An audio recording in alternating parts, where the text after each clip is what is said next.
Así es, Dios les bendiga a todos. Alguien que me diga, por favor, si me escucho bien, si no tengo rebote, alguien así, porfis.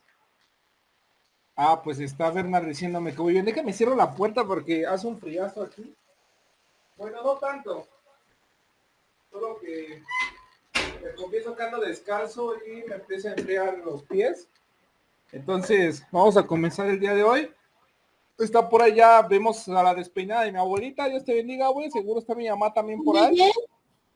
Vemos al Bernard, también por ahí, ¿verdad? El chico, hoy no anda de Bernardo, hoy anda de Otillán, ¿verdad? Entonces por acá anda, gloria a Dios.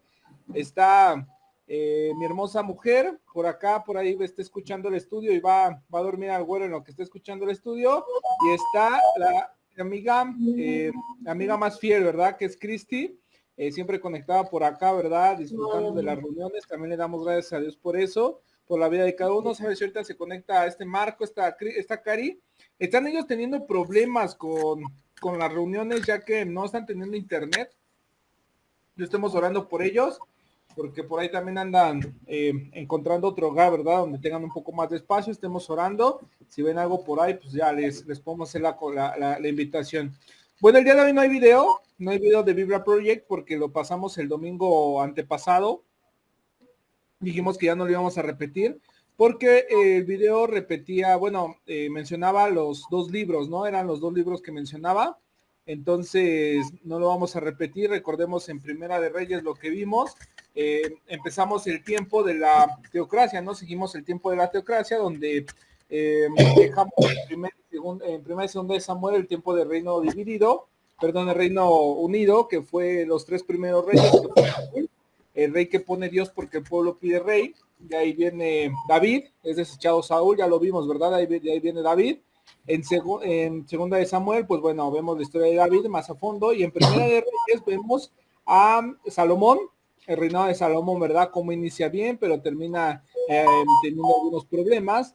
Y de ahí viene su hijo Roboam, y el rey Roboam y Jeroboam, que lo que hacen es, el pueblo se divide, ¿no? El reino del norte y el reino del sur. Por ahí una situación que tuvo Roboam, una situación de novatez, una situación de malicia, ¿verdad? De Roboam. Jeroboam también por razones malas terminan convenciendo al pueblo para dividirse y entonces tienen dos reinados, ¿verdad? El pueblo de Israel termina convirtiéndose en dos reinados. Dijimos que el reino del norte, que se llama Israel, su capital Samaria, y el reino del sur, que se llama Judá, que es con la familia de Israel, de David, Judá, y su capital termina siendo Jerusalén, ¿verdad? Entonces, nos quedamos en esta historia, ¿verdad? Conocimos por ahí algunos reyes que menciona, y ahorita vamos a conocer Segunda de Reyes, tanto primer libro de Reyes como Segunda de Reyes.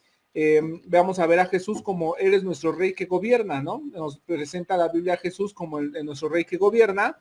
Y es lo mismo, la misma situación con Primera y Segunda de Samuel. Nosotros como cristianos, para poder estudiar más, nosotros para poder tener una comprensión en cuanto a la teología y eso, decidimos separar el libro de la Primera y Segunda de Reyes por comodidad, pero como tal se escribe como un solo libro.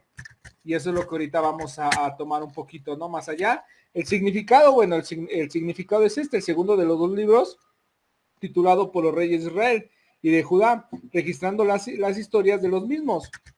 Seguimos conociendo las historias de los reyes de Israel. Recordemos que el propósito no era tanto registrar la historia, sino el propósito del autor era registrar el por qué se tenían los problemas. Recuerden que creemos que el autor es desconocido. Algunos creen que probablemente pudo haber sido Jeremías, pero la tradición más asegurada, o la tradición, el porcentaje más grande de la tradición nos dicen que fue por ahí una persona que venía regresando con este Esdras o con Nehemías a reconstruir el templo o la muralla, ¿no? Depende de quién sea, desde Esdras a Nehemías, viene regresando para reconstruir la muralla y con Zorobabel el templo o con Nehemías la muralla, y estaba registrando la historia de los reyes, y su enfoque de este autor no fue tanto la historia, ¿no? La historia de los reyes, sino cuáles fueron los problemas por los cuales nos los llevaron al pueblo de Israel a tener la decadencia con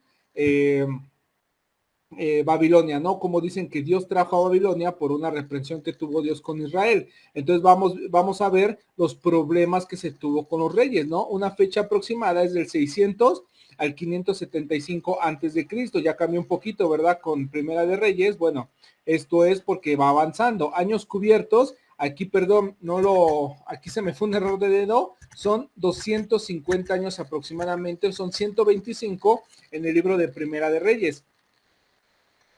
¿Por qué es un poco menos? Porque conocimos a un poco más, a grandes rasgos o un poquito más la historia de este Salomón, ¿no? En esto sí van saltando un poquito los reyes, ¿no? Se menciona una historia más rápida, pero en el primer libro empezamos a conocer la historia de Salomón, donde nos brinda la palabra de Dios un poco más de entendimiento en esta vida, ¿no? Porque se le da mucho enfoque. La palabra clave que vamos a encontrar es cautiverio, ya que el trasfondo de este libro es muy importante conocerlo, porque este libro de Segunda de Reyes comienza con el reinado del rey Ocosías de Israel y termina con el rey Sedequías, el último rey de Judá. Aquí vamos a entrar el tiempo o va a terminar con el tiempo de la conquista, el tiempo de la cautividad, cuando el pueblo de Israel primero se lo lleva a Babilonia y después viene Judá. Este libro aproximadamente, como les digo, cumple 250 años de historia, ¿no? O sea, es muy grande este libro. El autor, pues sí se aventó por ahí un conocimiento, se aventó toda una historia muy grande. No conocía la historia del pueblo de Israel. Los versículos clave los vamos a encontrar del 17, 7 al 18, 23, 26 al 27 y del 25, 8 al 12.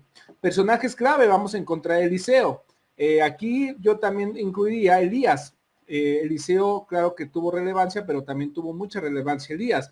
De hecho, Elías, Dios lo usa para confrontar al peor rey que pudo tener el pueblo de Israel, ¿verdad? Jehú, vamos a verlo por ahí, Jeroboam II, Ezequías, Josías y Manasés. Manasés, uno de los peores reyes, ¿verdad? De Judá, que ahorita vamos a conocer. Ezequías y Josías, pues podemos ver en la escritura que fueron buenos reyes, ¿no? Por ahí, Josías fue Lutero de el pueblo de Israel, ¿no? Donde hizo unas reformas para llegar a reconstruir todo el culto a Dios. Hablando del templo, fue rey de Jerusalén, fue rey de Judá, y terminó incluso convirtiendo de nuevo el culto, ¿no? Cuando ya el culto estaba muerto, ¿no? Ya nadie buscaba, muy pocas personas buscaban a Dios. Viene Josías y Dios lo usa para reconstruir su culto. Propósito, bueno, ya lo vimos, el segundo libro de Reyes fue escrito para seguir la historia del periodo del reino dividido y para registrar la toma del cautiverio, tanto del reino del norte como del reino del sur. Aquí lo vamos a encontrar, esa terrible historia. El libro fue escrito para mostrar que Dios es fiel a su palabra, a sus promesas, y también al juzgar a su pueblo por la desobediencia e idolatría. Vemos que en ningún momento Dios castigó al pueblo de Israel injustamente. Todo fue muy justo. La geografía la vamos a encontrar ahora en la tierra de Israel y de Judá. El libro pasado la encontramos solamente en Israel porque recordemos que inicia con un solo reino, pero ahorita ya son dos reinos, ¿no? Ya lo encontramos con Israel y con Judá. ¿Qué pasó, Ma? Es que vas muy rápido.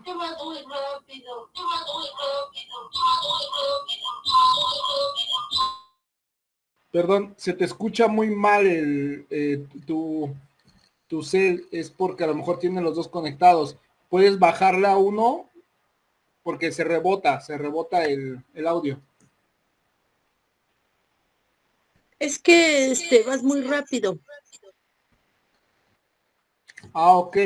¿Quieren que me regrese un poquito o a qué diapositiva podría regresarme?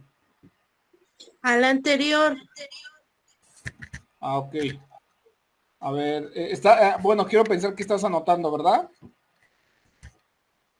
Muy bien. Para resumir, el propósito del libro es seguir registrando la historia de los reyes de Israel, entendiendo que ya son dos naciones como tal, o ya son dos reinos, el del norte y el del sur, y también para mostrar cómo fue la cautividad. Fueron como tal tres propósitos en este libro, lo vamos a encontrar. Seguir el relato de los reyes. Segundo, la cautividad, cómo fue la cautividad, donde sabemos que cayó desde Israel hasta Judá, uno primero que el otro, y también para ver la misericordia, la promesa cumplida de Dios de que si el pueblo de Israel era fiel, Dios iba a traer bendición, pero también iba a traer justicia, iba a traer juicio si el pueblo de Israel iba a ser desobediente e idólatra. Termina Dios trayendo juicio porque el pueblo de Israel fue desobediente e idólatra. O sea, Dios cumplió al final su palabra, su promesa, para bien y para mal, ¿no? Hablando humanamente. O sea, él trajo consecuencia, pero porque fue infiel. Entonces,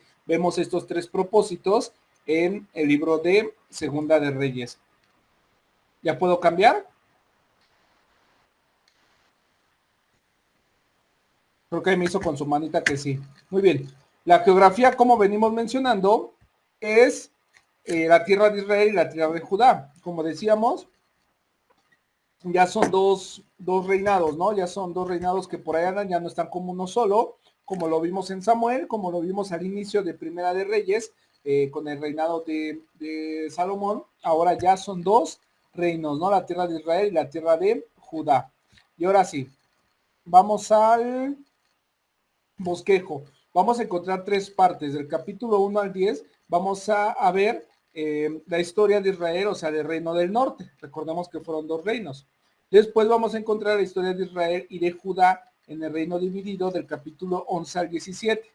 Y al final, la historia de Judá, el reino solitario del 18 al 25, ¿verdad? Vamos a encontrar estas tres partes. Los primeros capítulos nos mencionan 100% la historia del reino de Israel. La segunda parte nos encuentra como las maneras en las cuales ellos estuvieron encontrando en el capítulo 11 al 17. De hecho, vamos a encontrar que Acab tuvo muchos tratos con algunos reyes de Judá, y hasta el final del 18 al 25 vamos a encontrar el reino solitario de Judá, ya para terminar como quien dice el libro, ¿verdad? Entonces, la primera parte, que es la historia del reino del norte, tenemos que encontrar tres personajes principales donde se va a girar la historia, o donde la historia va a entrar en un entorno, ¿no? Primero, del 1.1 al 2.11 vamos a encontrar el ministerio de Elías. Esta fue una historia espectacular. Elías se registra en Primera de Reyes en relación con el reinado de Acab, el malvado rey. Este Acab, la verdad, sin duda fue el rey más malo. Lo podemos encontrar del 17.1 hasta el 19.21. ¿Cómo fue de malo? Esta sección de Segunda de Reyes prosigue la historia de su ministerio también. Por ejemplo, tres milagros fundamentales encontramos en la historia de Elías. Primero, hizo descender fuego del cielo. Lo vemos del 1.9 al 12. El paso del Jordán en seco. Lo vemos del 2 al 8. Y su partida al cielo en un torbellino, 2 al 11. Él podemos encontrar que como tal él no falleció. Él no murió. Dice la Biblia que un torbellino se lo llevó al cielo, ¿no?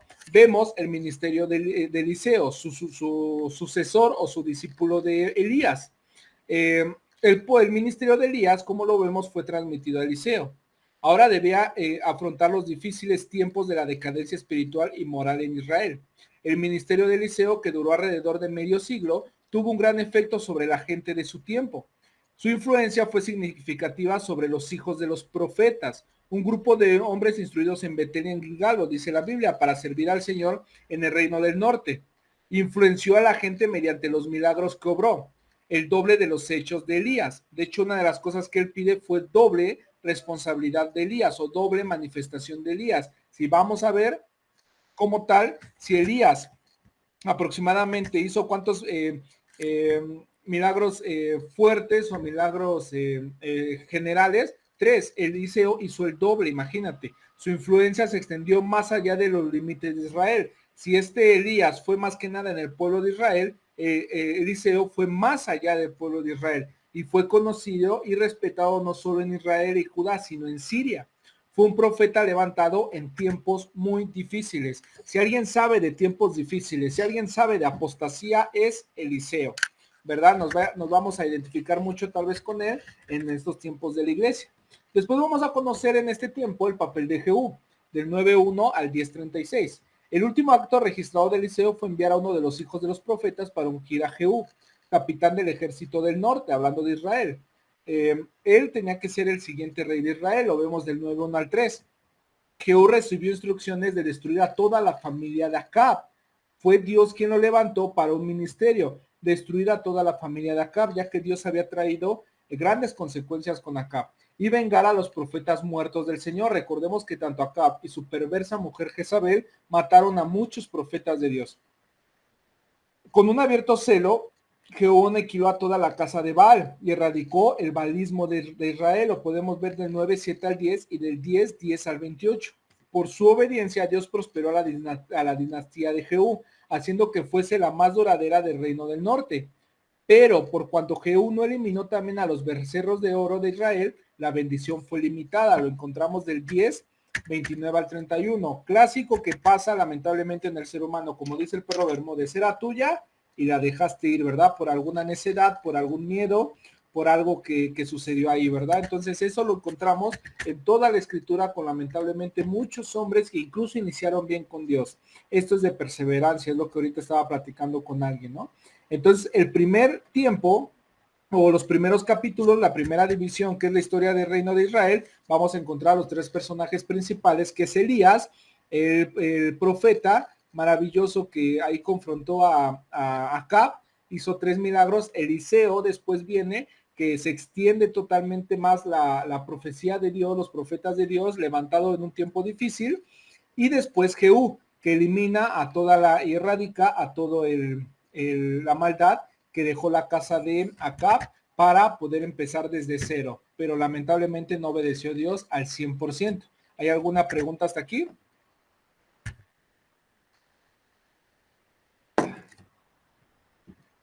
¿No? Muy bien, continuamos entonces. La historia de Israel y de Judá en el reino dividido.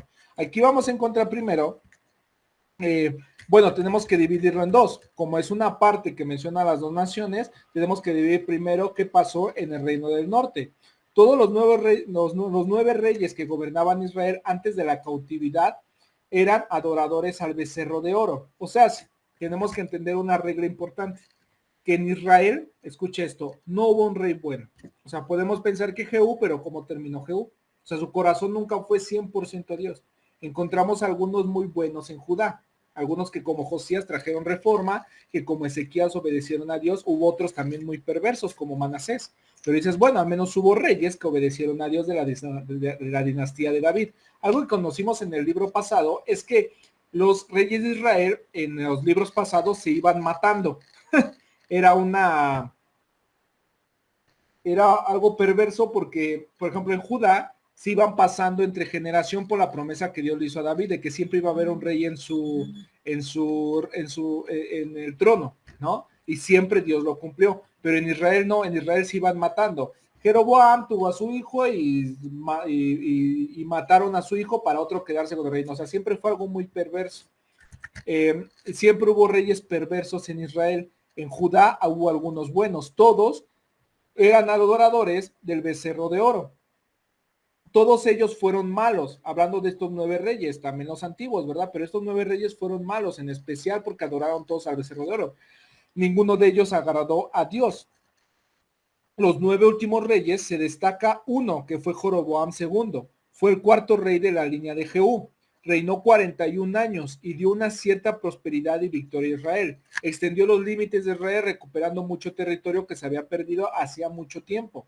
Israel disfrutó también de la prosperidad material durante su reinado, pero el rey mismo era malvado. O sea, en temas de política, en temas de territorio era malo, pero en temas de espiritualidad, en temas de religión era terrible, que era el problema fundamental, ¿no? De hecho, Dios prometió traer bendición, hablando de lo político, hablando de lo material, si ellos cuidaban la parte religiosa, algo que hizo David, lo podemos ver, pero no, cuidó esta parte, pero descuidó la parte más importante, lo vemos del 14, 23 al 24.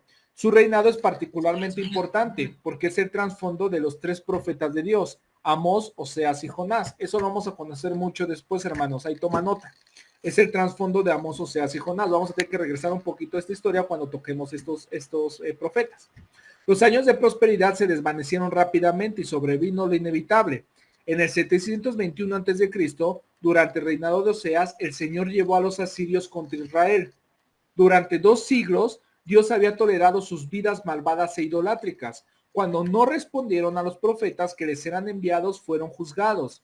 El reino del norte fue destruido. Si tú lees, por ejemplo, cómo Dios destruyó a Babilonia, al pueblo de Israel, permitió que Dios que destruyeran al pueblo de Israel, los babilónicos, tú dirías, no manches, o sea, fue algo muy manchado. Bueno, si no entiendes el contexto, imagínate 2 siglos tolerando, les enviaba profetas, los mataban, les enviaba profetas, no les hacían caso, muchos murieron, muchos otros fueron cautivos a Siria en ese momento. Aunque el Señor fue asombrosamente paciente con Israel, el juicio iba a llegar en algún momento y nos lo explica muy bien del 17:5 al 12. Entonces podemos ver en este periodo cómo Israel ya en el primer periodo, la historia de estos 2 siglos donde Dios está trabajando con ellos y ellos no quieren, y en este tiempo, en esta parte de este que es del 11 al 17, pues termina el pueblo de Israel cayendo, ¿verdad? Cayendo con Babilonia. En este tiempo también vemos al Reino del Sur. Durante los años de reinado del norte, el Reino del Sur sufrió la ira de una malvada gobernante, la reina Atalía. Sí, anótate. Hubo una vez una reina en el pueblo de Israel y fue muy malvada. Usurpó el trono y fue muy malvada. Las bendiciones de un gobernador recto también, como Jotam. Lo vemos del 11:1 al 3, del 15:33 al 34. En contraste con el norte, que no tuvo reyes rectos, como te mencionaba, el sur tuvo algunos que trataron de obedecer a Dios. Esto explica la mayor duración del reino del sur. Cuando los asirios barrieron y aplastaron a Israel, Dios preservó a Judá. O sea, ¿quién terminó cayendo primero? Israel. Pero Dios preservó todavía a Judá por temas de que el pueblo de Judá, pues todavía había reyes que influenciaban al pueblo de Israel a hacer cosas rectas, ¿no? Entonces, la última parte vamos a encontrar del capítulo 18 al 25, los reyes de Judá, o la historia del reino solitario. De hecho, lo vimos en el video del domingo pasado, cómo era algo importante, o era algo como que todo estaba girando en torno a Israel, ¿no? Como que eran las cosas más grandes, pero no es así, sino porque tenía más territorio. Acá en Judá era como algo solitario, ¿no? Recuerda que era un territorio mucho más pequeño, pero en cuanto a la espiritualidad, pues andaban mucho mejor, ¿no? Primero, vemos al piadoso rey Ezequías del 18:1 al 20:21. El propósito del testimonio de Dios de todos los reyes del sur, Ezequías fue el más recto. Vemos del 18:5, lo reconoce así. Eliminó la idolatría de la nación, llegando incluso a destruir la serpiente de bronce de Moisés, que había llegado a ser un objeto de culto. Ya te caían en la idolatría, ¿no? Ezequías obedeció a Dios, confió en Dios y sirvió a Dios.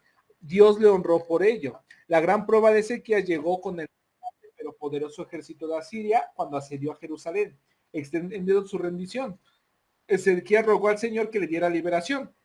Esta liberación fue prometida por el profeta Isaías. Lo vamos a encontrar literalmente al profeta Isaías, el que vemos en la Biblia. Lo vemos del 19:5 al 7. Y llegó de manera asombrosa con la destrucción de una gran parte del ejército de Asiria por mano de Dios. Luego conocemos un rey malvado que se llamó Manasés. Es imposible explicar el enigma de Manasés y Ezequías. ¿Cómo es posible que el rey más piadoso de Judá fuese padre del rey más malvado? Hermano, ora siempre por nuestros hijos, ora por los hijos de la iglesia, ora por tus hijos. ¿Quién sabe qué pasó? No nos lo explica la Biblia, pero muere Ezequías, se queda Manasés y fue el padre del rey más malvado en Judá. Pero Manasés fue algo extraño, porque hasta el final podemos ver que como que sí quería clamar a Dios.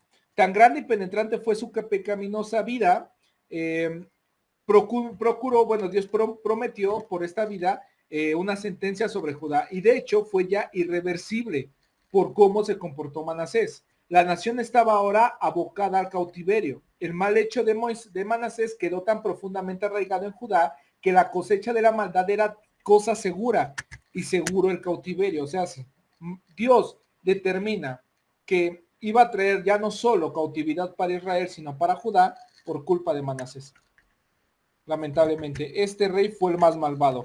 Luego de ahí viene el piadoso rey Josías. Josías fue el último rey piadoso en el ejército del gobierno. Mira, si yo analizo la vida de Ezequías y de Josías, yo no sé qué Dios vio en Ezequías, pero a mi parecer, como que me gusta más la vida de Josías. Josías, de hecho, fue muy joven rey, ¿no? Trajo un avivamiento sobre Judá. Imagínate cómo le dejó el reinado Manasés. Le dejó un reinado terrible, ¿no? De hecho, en Crónicas nos deja ver la Biblia que Manasés todavía termina como clamando a Dios, ¿no? Reconociendo a Dios. Pero vemos acá que imagínate cómo le dejó el reinado a Manasés. Y Josías trae una reforma, ¿no? Un avivamiento a Judá, pero fue básicamente externo, lamentablemente. Pero Josías era un hombre verdaderamente piadoso. Los corazones del pueblo estaban lejos de Jehová. El juicio permanecía, o sea, no había problema delante de Dios porque aún así iba a traer juicio, pero en el tiempo de Josías todavía se pudo haber una reforma, todavía pudo haber traído una bendición de que se construyera de nuevo el templo y pudieran empezar con los tratos de la parte religiosa de Judá hacia Dios. Pero aún así el pueblo pues estaba acostumbrado a pecar por cómo lo dejó Manasés, pero al menos en los tiempos de Josías pues se recuperó esto, ¿no? Y después vamos a encontrar del 22:31 al 25:30 los últimos 4 reyes de Judá. Ninguno de los últimos 4 reyes de Judá fueron hombres verdaderamente rectos. En menos de un cuarto siglo tras la muerte de Josías, el reino del sur desaparecería de la tierra. En la escena mundial, el poderoso imperio asirio se había debilitado y estaba cayendo bajo los embates del imperio de Babilonia. En el año 600 antes de Cristo, 605 de hecho exactos antes de Cristo, en la batalla de Carquemis, Babilonia derrotó a las fuerzas combinadas de Asiria y Egipto. Surgió como la potencia mundial. Luego vinieron Nabucodonosor y su ejército babilónico y subyugaron a Judá. En el curso de los siguientes años, Nabucodonosor acudió un total de 3 veces a Judá. Lo vemos en el año 605 antes de Cristo con Joacim, cuando era rey de Judá. Judá se transformó en una nación de Babilonia, pagando impuestos. O sea, no era como que un gobierno totalmente, pero sí les tenía que pagar impuestos. Se permitió a Judá tener su propio rey, pero fueron llevados cautivos y tesoros a Babilonia. Aquí tiene un contraste muy grande con lo que pasó en Daniel 1:2. Aquí en este tiempo de Joacim, Daniel fue llevado junto con sus amigos en el 1:2. Te invito a que leas Daniel 1:2 para que entendamos un poquito la cronología. En el 597 antes de Cristo, estamos hablando de aproximadamente 8 años más después, cuando Joacim rehúsa pagar el impuesto a Nabucodonosor, pues un nuevo rey subió al trono de Nabucodonosor, a Joaquín, que se sometió a él. El rey y el resto del tesoro del templo fueron cautivos y fueron llevados de vuelta a Babilonia. Después, en el 586 a.C., con Sedequías en el trono de Judá, otra vez Judá rehusó pagar impuestos. Nabucodonosor volvió, destruyó la ciudad de Jerusalén y quitó al último rey de Judá. Con esta tercera venida de Nabucodonosor, el reino del sur pasó ya literalmente a ser cautivo y finalizó la era de la monarquía. Se acabó.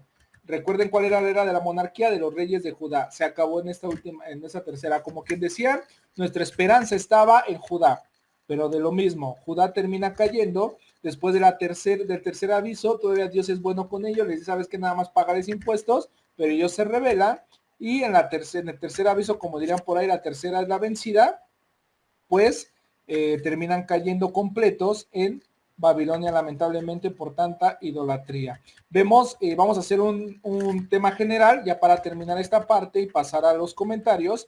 Vemos un tema general, bueno, si no hay ninguna pregunta hasta aquí.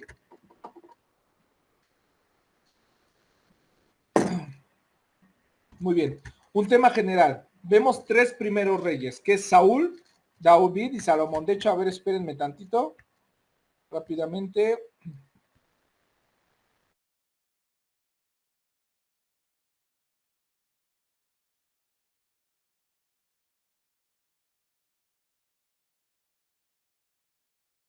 Perdón, no pude pasarlo porque tengo que meterme aquí a hacer unas cosas aquí. Pero bueno, vamos a hacer algo general, ¿vale? Primero, vemos al primer tiempo de la monarquía, ¿no? Los reyes de Israel, ¿no? Tiempo de la monarquía, vemos primero a Saúl, que es el Reino Unido. Vamos a ver a los 3 primeros reyes del Reino Unido. Vemos a Saúl, a David y a Salomón. Después se divide el reino. Vemos al rey del sur, que es Roboam. Después viene Abiam, luego Asa, luego Josafat, luego Joram, luego Cosías. Atalía, vemos a la mujer esta que fue de reina en ese tiempo como un hombre. Luego a Joás, a Masías, Usías. De hecho, sí me gustaría pasárselos. A ver, espérenme tantito, hermanos.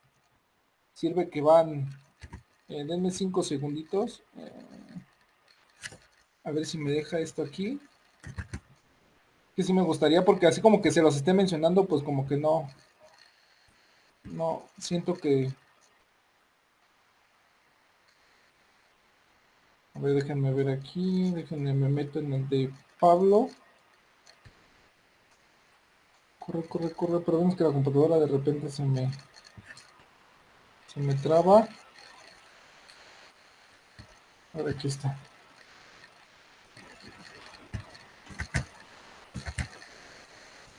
Apúrate, apúrate, apúrate, apúrate, apúrate.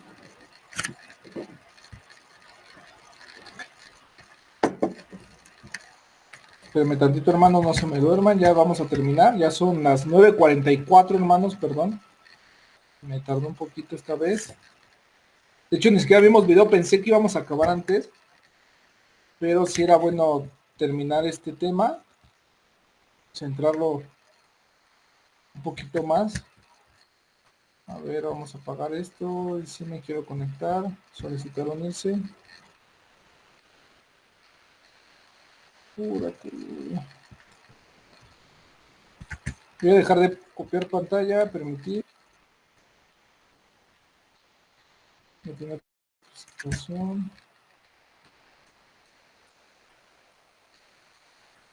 A ver, ahora sí. Ahí les va, hermanos. Muy bien, ¿ya lo están viendo? Está cargando. Más o menos. Ahí sí está. No reboto, ¿verdad? Muy bien.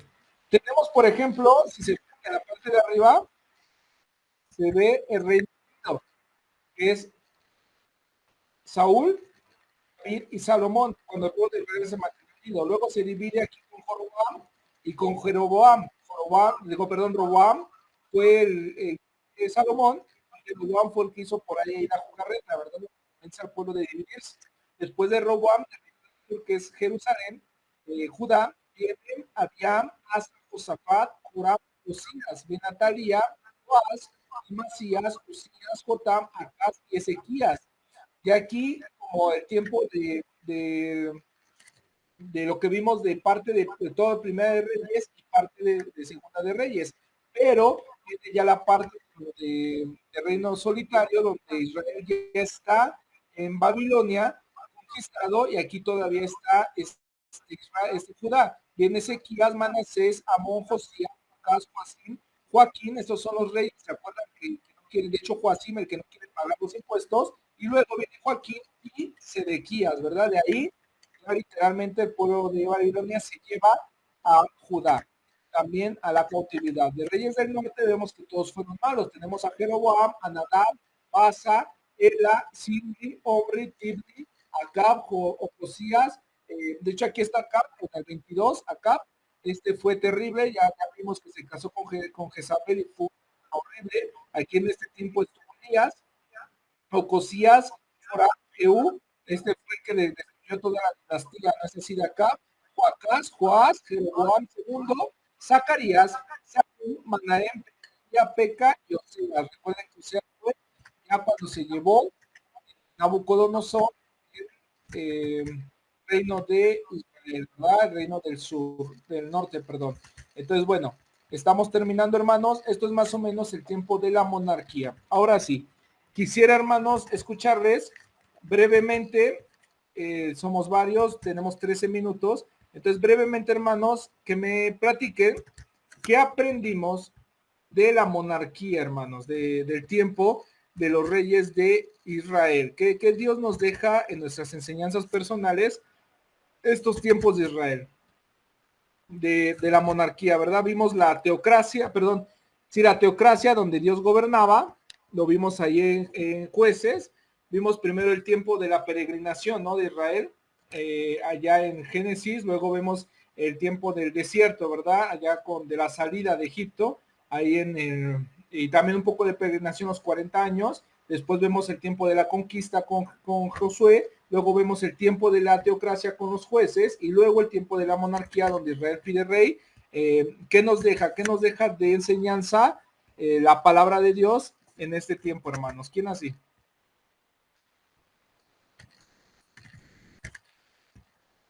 No se amontonen. Dale, amigo.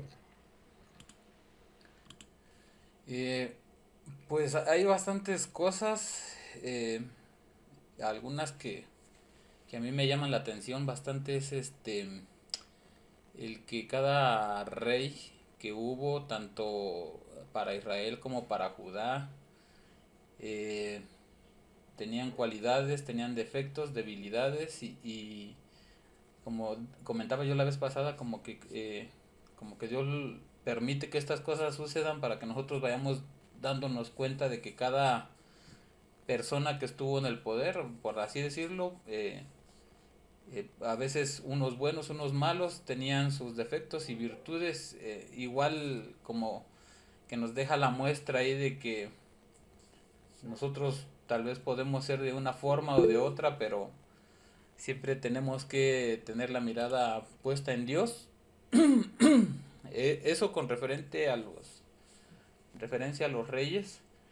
Y por otra parte en estos libros está lo maravilloso, ¿no? De los profetas que ahí está la parte buena, vamos a decirlo así.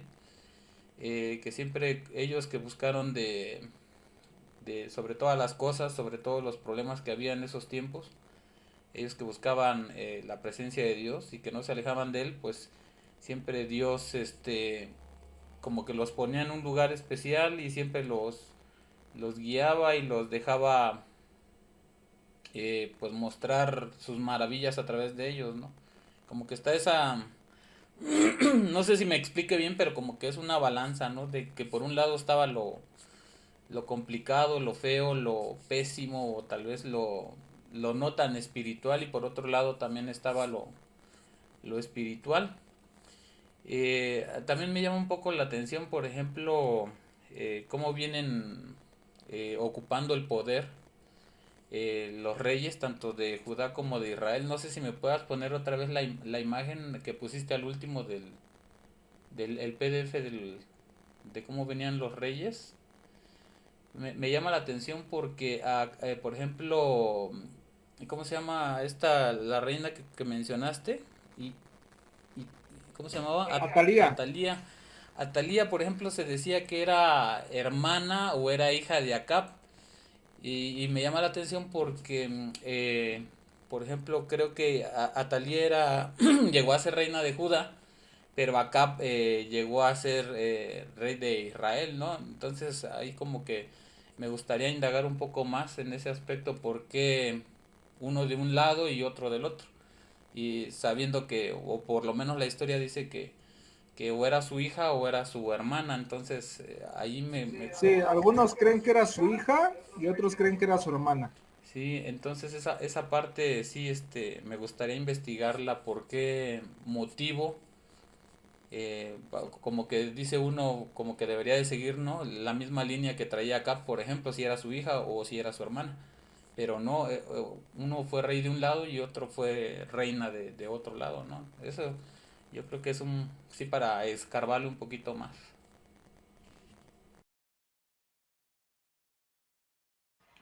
Así es, amigo. ¿Qué pasó, Cristi?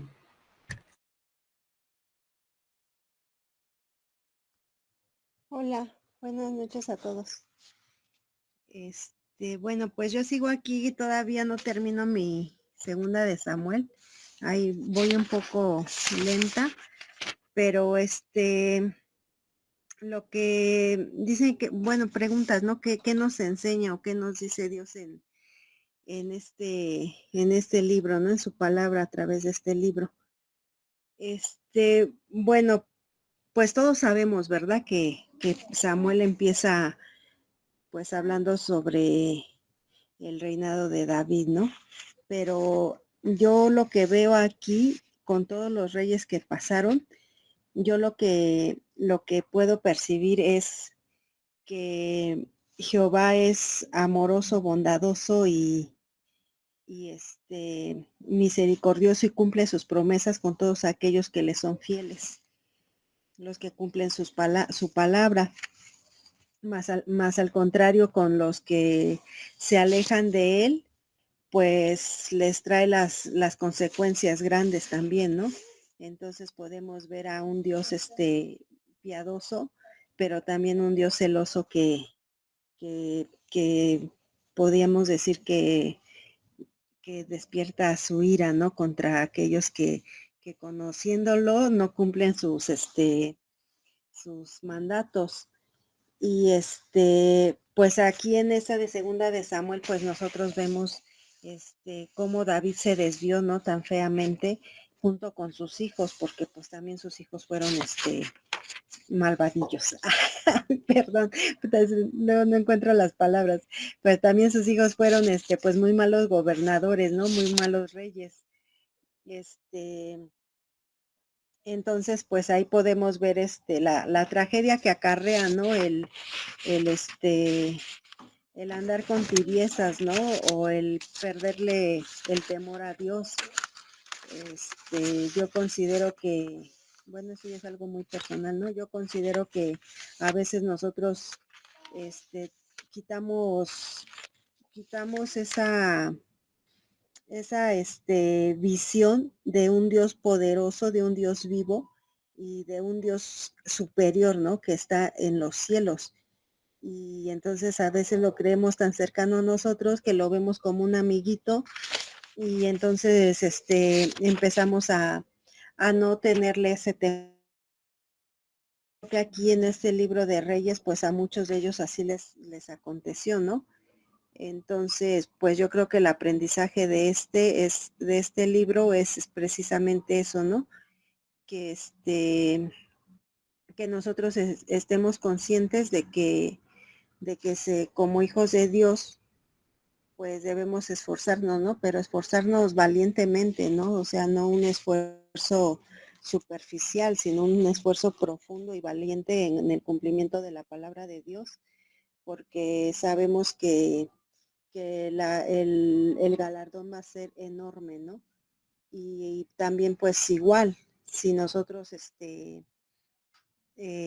pues no cumplimos o no le damos el valor, la importancia y no medimos la magnitud de lo que es ser hijos de Dios, pues también perdemos ese gran galardón, ¿no?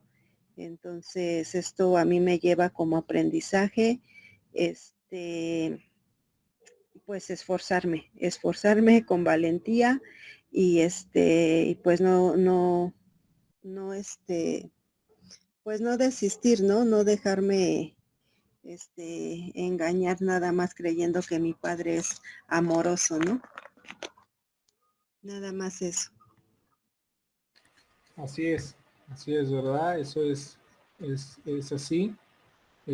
A mí me gusta mucho, ¿no? Como Bernardo dice, hay que indagar más, ¿verdad? En la vida al día, cada día, esas dudas que tenemos, ¿verdad? Sabemos que si indagamos más, Dios nos va a hablar, ¿no? De esa manera, porque estamos estudiando su palabra.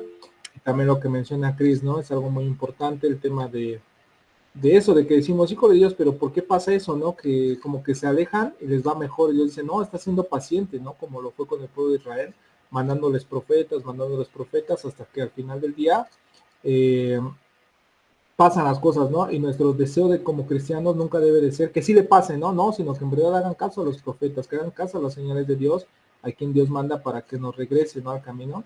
Y orar por las personas que se han ido y orar por nosotros, como decía Cristi, para que nuestra fe no mengue y entender eso, ¿no? Que Dios es un Dios que al final del día nos va a pedir cuentas, ¿no? ¿Qué pasó, mamita?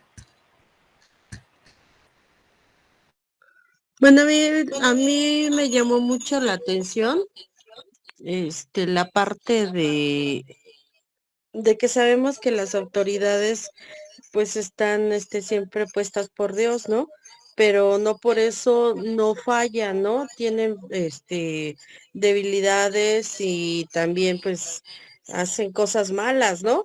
Porque muchas veces pensamos que porque son puestas por Dios, pues no se pierden del camino, ¿no?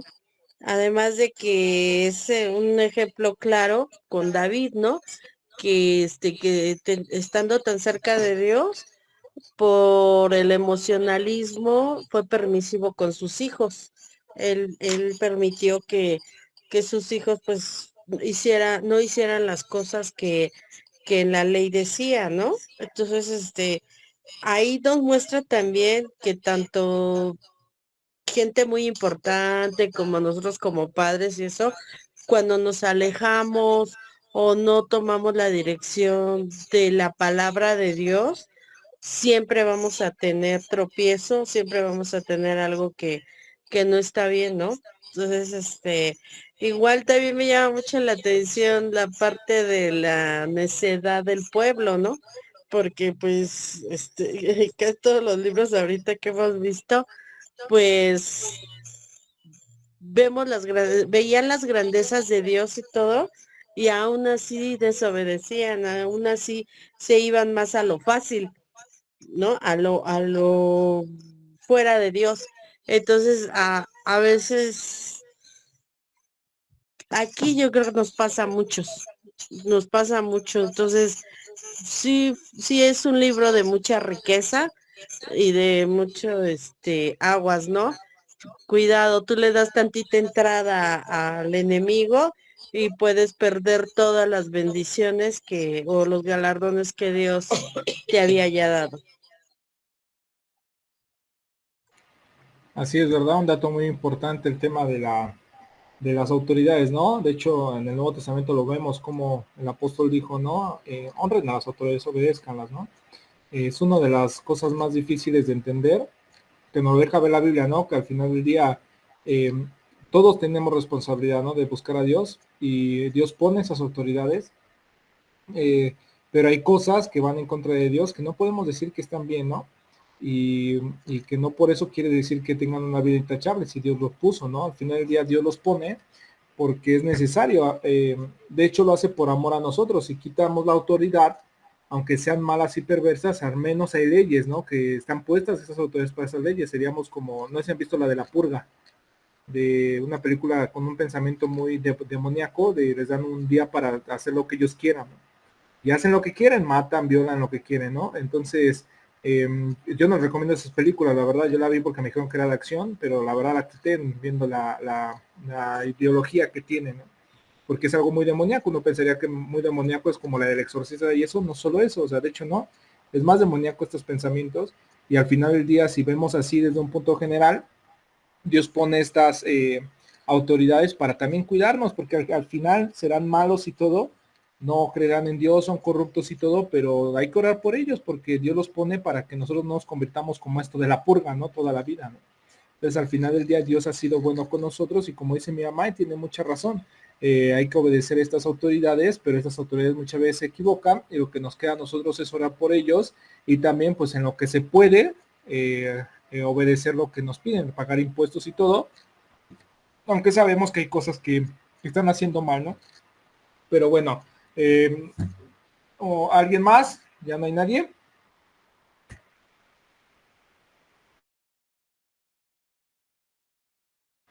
Ah, ok, a ver si ahorita es que la Meli está con el güerito, está durmiendo, va, pero bueno, vamos a ver si ahorita ya se duerme el güero en lo que doy los anuncios. Hermanos, el domingo vamos a ver Primera y Segunda de Reyes. Aquí sí vamos a ver juntos el libro. De hecho, vamos a ver Salmos junto. No es porque quiera correr, ¿no? Sino porque yo creo que se amerita. Y también quiero tocar unos temas. De hecho, a lo mejor el viernes nos vamos a seguir viendo para ver este estudio, pero a lo mejor me voy a tomar 1 o 2 domingos para ver algo que se va a llamar, vamos a ver lo que es la ortodoxia y la heterodoxia, hermanos. Es muy importante, no sé si alguien ha escuchado hablar de estas palabras. Se llama ortodoxia y heterodoxia. Hablando un poquito acerca de los concilios. Voy a empezar a leer un libro acerca de los concilios cristianos, que es muy importante, era a lo mejor algo que quería hacer con la historia de la iglesia, para conocer nuestra historia, nuestros concilios, porque, o sea, cómo, la idea de esto es cómo estar aferrados a la ortodoxia, cómo los dogmas, conocer los dogmas que nos definen como cristianos y conocer también las ideas que el cristianismo que el cristianismo ha sacado, que se han vuelto heréticos, que es la heterodoxia.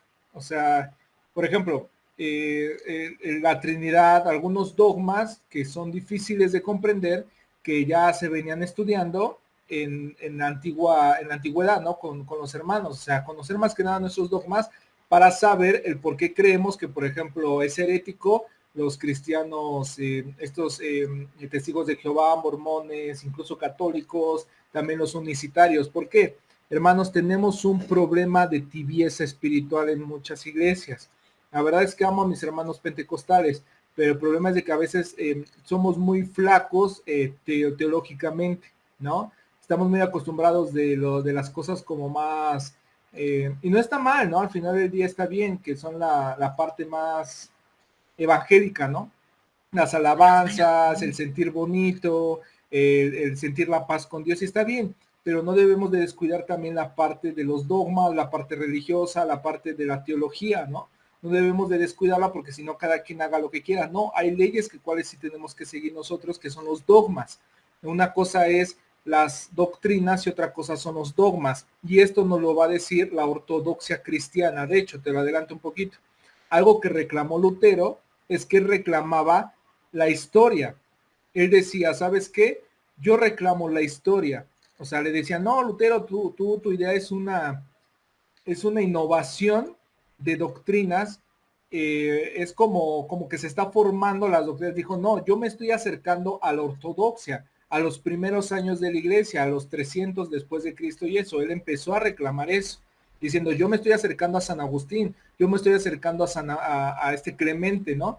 A este Policarpo, o sea, estaba reclamando la historia, este Lutero diciendo, esto que ahorita creemos no lo creían los antiguos. Ahora es muy importante cómo hacían teología los antiguos, porque nos vamos a dar cuenta que muchas cosas las cuales creemos no están bien. Entonces, necesitamos esto y vamos a ver los concilios ecuménicos para esto. Nos va a ayudar mucho, va a estar muy padre. Entonces, lo vamos a hacer en vivo, lo vamos a hacer en tiempos de escuela dominical, porque aquí no me gusta mucho, siento que no me siento yo muy cómodo para explicar aquí, la verdad, pero lo usamos para tener un poco más de cobertura. Pero lo vamos a ver en la iglesia porque sí voy a hacer algunas diapositivas para que no se haga tedioso porque es mucha historia, pero vamos a ver los concilios, ¿no? Pues entender qué dogmas nosotros debemos de cuidar. Por ejemplo, decir, a ver, ¿es herético que crean en las lenguas? ¿Es herético que crean que se pierdan la salvación? No. Bueno, ¿qué cosas son heréticas y qué cosas no? Las cosas heréticas son cuando nos alejamos de la ortodoxia y empezamos a hacer una heterodoxia, decir que Jesús no es Dios, decir que Jesús no era humano 100%, ni 100% Dios cuando vino a la tierra. O sea, todos estos dogmas que son muy importantes cuidar, de manejarlos, porque escuchen esto, dice la Biblia que vendrá la apostasía. Entonces, Pablo le dijo a Timoteo, aférrate a la sana doctrina, Timoteo, aférrate a la sana doctrina. Entonces necesitamos conocer nuestra tradición, hermanos, como cristianos. Pero bueno, ya no me alejo mucho, ¿verdad? Vamos a tomar este tiempo, pero este domingo nos vemos a las 10, perdón, a las 11, tomamos escuela dominical, tomamos predicación, cantamos a Dios, y creo que mañana se van a estar reuniendo las mujeres. Por ahí, chequen en sus grupos. ¿De la mañana? Ok, Meli dice que a las 8 de la mañana se van a reunir mañana. Bueno, te paras, te echas un cafecito y todo, y por ahí ya dio el anuncio Meli, ¿vale? Hermanas, Dios les bendiga mucho, gracias porque han estado sirviendo con nosotros. Esto es la Iglesia de Jesucristo y es importante los temas que vamos a tocar. Tenemos agendado lo de la ortodoxia y heterodoxia. Ahorita hago la imagen para mandar al grupo de Facebook. Y tenemos por ahí pendiente, entendiendo nuestra identidad. Esto de entendiendo nuestra identidad nos va a ayudar mucho con problemas sexuales, nos va a ayudar mucho con problemas de autoestima y nos va a ayudar mucho con problemas como de depresión y eso. Entonces, esto también lo tenemos pendiente, ¿vale, hermanos? No sé si voy a dar primero heterodoxia o ortodoxia y después de entendiendo nuestra identidad. Me va a tardar 3 semanas. Pero lo importante, hermanos, es que veamos que estamos creciendo como iglesia y que hay que establecer algunas cosas como estas doctrinas. ¿Qué pasó, Cris? Yo quería hacer una sugerencia en cuanto al horario del día domingo. ¿No podría ser a las 10 de la mañana? Considerando que la cita es a las 11 y pues algunas veces vamos llegando a 11:30, 11:45 y todo eso nos alarga todo. Entonces, bueno, yo soy de la idea y pues bueno, tal vez estoy viendo también por mis intereses, ¿verdad? Pero si fuera a las 10 de la mañana, yo creo que estaría bien, así van llegando 10:30, o vamos llegando 10:30, y así, ¿no? O sea, no sé, ser un poquito más puntuales, ¿no? En ese sentido de que si tenemos el compromiso a las 11, pues bueno, pues todos a las 11, respetando los tiempos de todos nosotros, ¿no?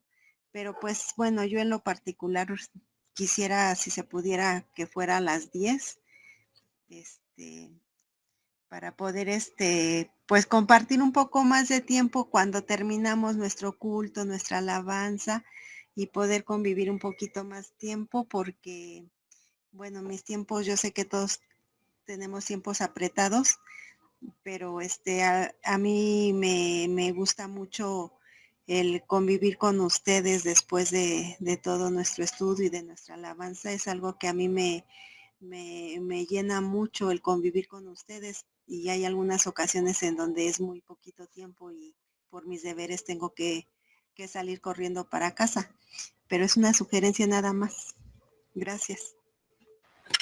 Sí, eso es muy bueno, sí, le dice Bernardo, somos familia, claro. Eso es muy bueno porque, bueno, yo te sugiero bueno, yo en lo personal, cuando tengo muchas cosas que hacer, pues me baño en la noche el sábado para que el domingo nada más me pare con la media a hacer qué hacer y ya recibirlos, ¿no? O sea, a lo que me refiero es esto, preparar ese día, ¿no? Al otro día tengo culto, al otro día sé que tengo que ir que reunirme con los hermanos, como dice Cris, no solo reunirme en el tema litúrgico, sino también reunirme como hermanos en Cristo, pues trato incluso de planchar mi ropa la noche, eso para mañana me paro y vámonos, ¿no? Desayuno, porque me hace daño físicamente no desayunar, desayuno, me echo un shower, no sé lo que tenga que hacer, y me voy, ¿no? Me voy por allá, claro, claro, Bernardo, eso sí no puede faltar.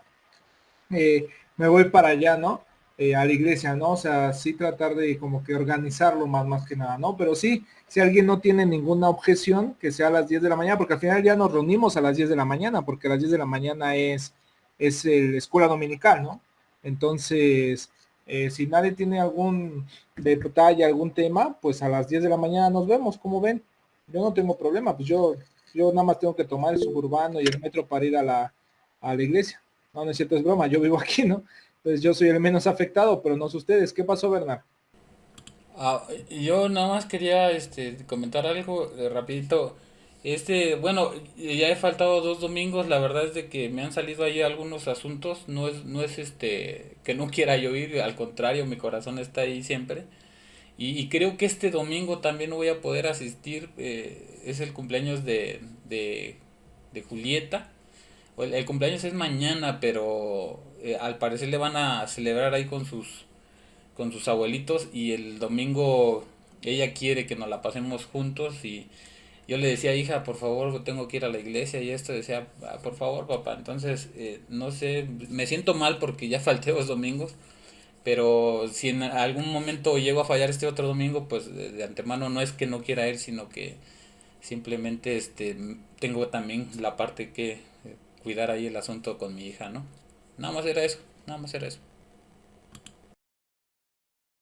Vale, sí, sin problema por ahí. De hecho, bueno, estaba pensando algunas cositas y eso, y vamos a dar tal vez un poquito más de apertura en cuanto a las predicaciones y eso. Algunos hermanos como estas cosas, a lo mejor se les da después o se graban con la intención de que la van las hermanos, o sea, a lo mejor incluso lo podemos hacer privado. La intención para mí, bueno, en mí como persona no es likes ni nada de eso, porque la verdad no me he podido dedicar eso al 100%, pero pues nada más para estas situaciones, ¿no? Pero bueno, podemos pensar en esto y sin ningún problema, ¿no? Más bien orar por los hermanos que a lo mejor están pasando por un tema de algún atoro o algo así, ¿no? Pero sí, entonces si ya no hay ninguna opinión, nos vemos a las 10. Como dicen ahí en el matrimonio, hablen ahora o callen para siempre. Bueno, de todos modos es la hora que nos tenemos que ver, ¿no? O sea, es que ya no entendí. A las 10 es escuela dominical y la prédica es a las 11. No, estamos juntando la escuela dominical con el culto.